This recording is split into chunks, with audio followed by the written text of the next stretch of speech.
Can you really die of a broken heart?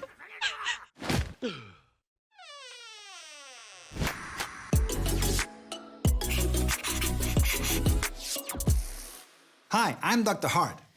Before answering that question, I want to tell you a story from my early days as a young doctor working in a hospital. One day at the ward, an elderly lady suddenly collapsed in the hallway after she learned of the death of her husband. Her symptoms perfectly matched those of a heart attack, so of course we immediately performed an emergency cardiac catheterization. But contrary to our expectations, we found no blocked artery, as one would expect in a heart attack. Instead, there was a pronounced widening and complete immobilization at the tip of the heart.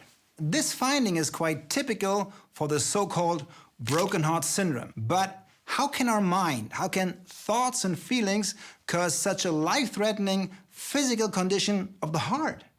Our mind, our heart, and our whole body are very well connected. Severe psychological stress, such as the loss of a loved one, for example, can lead to the broken heart syndrome.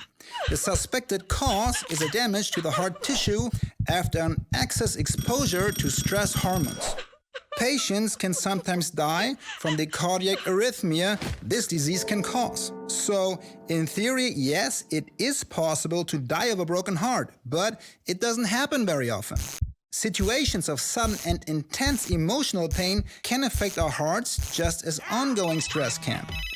And for the most of us, this second case occurs much more frequently. It can pave the way for a whole bunch of undesirable conditions like high blood pressure, constant inflammation, and fluctuations in our blood sugar levels. In the long run, these can lead to heart attacks, strokes, and the like.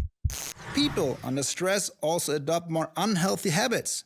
We are less conscious of what we eat, we smoke more, and we sleep less.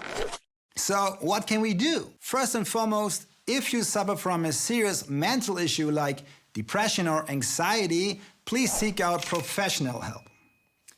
Second, you can practice and learn to let thoughts pass you by just like clouds in the sky, even the unpleasant ones. Anyone can learn how to. I did too. And third, take chronic stress seriously.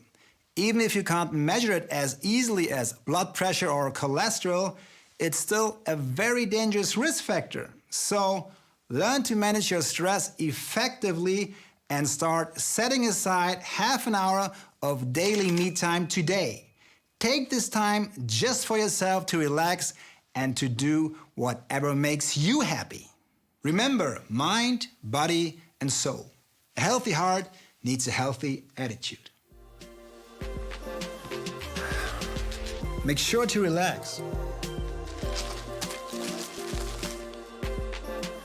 Be good to yourself.